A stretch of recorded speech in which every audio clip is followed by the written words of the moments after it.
For those who intend to join us for the World Cup, I strongly encourage you to apply right away. We're also creating what we're calling the FIFA prioritized appointment scheduling system. That's a hard one for most people to remember, but it's there nevertheless. And this will allow World Cup. Today, President Trump signed a proclamation to fully or partially suspend entry for nationals from 39 countries into the U.S. That previous list included 19 countries. It's not safe to go to America. 9 African countries made history by qualifying for the 2026 World Cup at the same time. That's more African representation than any World Cup has ever had. Fans across the continent were ready to fill stadiums, wave their flags until their arms gave out, and turn every match into a celebration the world would never forget. But then, 4 months before kickoff, the United States government told 4 of those qualified nations that while their players could enter, their fans could not. Supporters from Senegal, who had followed their team around the world for decades, suddenly learned they were banned from coming. Ivory Coast fans received the same news. Across Africa, people began asking what the value of making history really was if the supporters who helped make it possible weren't even allowed to witness it. Before we break down how all of this unfolded, hit the like button, because what comes next reveals just how much power is really involved. In December 2025, the Trump administration expanded travel restrictions to 39 countries. President Trump signed a proclamation to fully or partially suspend entry for nationals from those nations into the United States. The previous list had included 19 countries, but this new expansion specifically targeted B2 tourist visas. Those are the exact visas ordinary people need if they want to travel to the U.S. to watch a World Cup match. Players, coaches, and officials can still enter using different visa categories, but regular fans cannot. That means if you're a school teacher from Senegal who spent 2 years saving money to buy World Cup tickets, you won't get a visa no matter how clean your record is. The U.S. government says the restrictions are based on visa system issues, including high overstay rates and security concerns that cannot be properly vetted. That may be their justification, but the reality is that innocent fans are being penalized for problems they had no role in creating. And the message that sends is hard to ignore. Senegal's supporters are famous in African football. They travel everywhere. They bring energy, color, and noise. They create the kind of atmosphere that turns matches into unforgettable events. Senegal reached the Africa Cup of Nations final and has players competing in Europe's top leagues. Their fans were ready to make the 2026 World Cup a historic celebration of Senegalese football. Instead, they're now facing the reality of watching from home while their team plays in American stadiums without them. At the Africa Cup of Nations in Morocco, Senegalese supporters told reporters they couldn't understand why the American president would allow their team to participate but prevent their fans from attending. Ivory Coast's coach tried to remain hopeful, mentioning that visa challenges during AFCON had eventually been resolved. But that comparison falls short because Morocco welcomed African fans, while the United States implemented policies that block certain nationalities entirely. Some Ivory Coast players chose to focus only on football, saying they can still compete without their supporters and that winning remains their main objective. That's understandable. These athletes have dedicated their entire lives to the sport.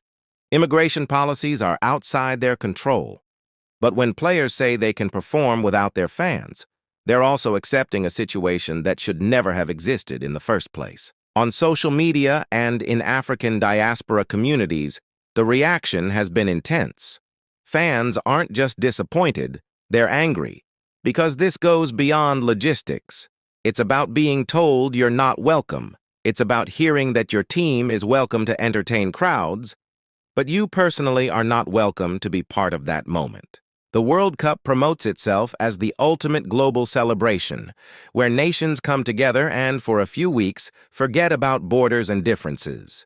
But when entire populations are prevented from attending, when athletes are allowed in but their supporters are not, it raises a serious question about what is really being celebrated. To put this in simpler terms, imagine your school is hosting a huge talent show.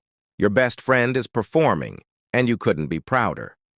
Then the school announces that only students from certain neighborhoods are allowed to buy tickets, and your neighborhood isn't included. Your friend still performs, but you're not allowed to be there. Not because of anything you did, but because of where you're from. It would feel unfair and unbelievable. That's essentially what's happening now. Except instead of a school event, it's the largest sporting competition in the world. This isn't the first time politics and sports have collided in such a dramatic way. In 1976, 28 African nations boycotted the Montreal Olympics. They did it to protest the decision to allow New Zealand to compete, despite New Zealand maintaining sporting ties with apartheid South Africa. Athletes who had trained their entire lives gave up their chance to compete. Entire countries stepped away, and their boycott had an impact.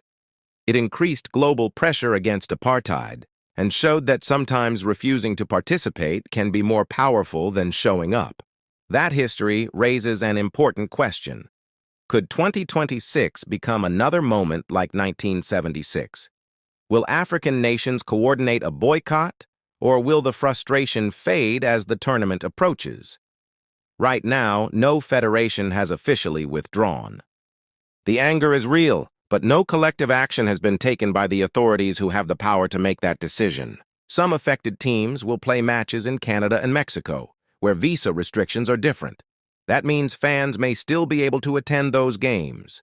Meanwhile, players have their careers, contracts, sponsorship deals, and lifelong dreams on the line. National federations are also set to receive about $10.5 million simply for participating. Walking away from that isn't an easy decision.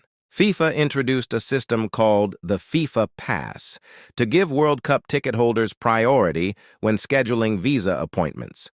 Officials have encouraged fans to apply as early as possible.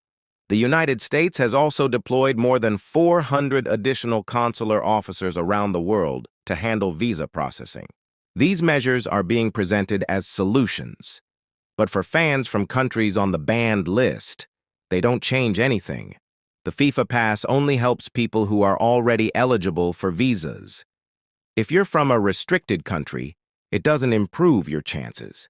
It just makes the rejection process faster. Sports economists are now asking a difficult but necessary question. How will the United States treat fans from Africa and other regions who simply want to attend the World Cup? The outlook isn't encouraging. Even for those who might technically qualify, stricter enforcement is discouraging many from even trying. FIFA expects the 2026 World Cup to generate $8.9 billion in revenue, making it the most profitable tournament ever. Broadcasting rights account for $3.92 billion. Sponsorship deals bring in $269 billion. Ticket sales contribute another $3,097 billion.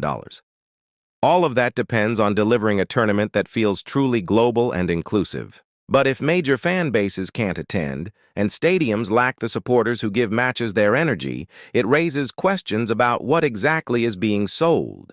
Africa is one of the fastest-growing markets in global football.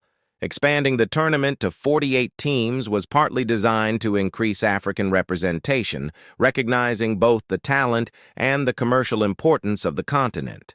If African nations begin to feel excluded or disrespected, the consequences could extend far beyond this single tournament. FIFA's credibility as a global organization depends on inclusion.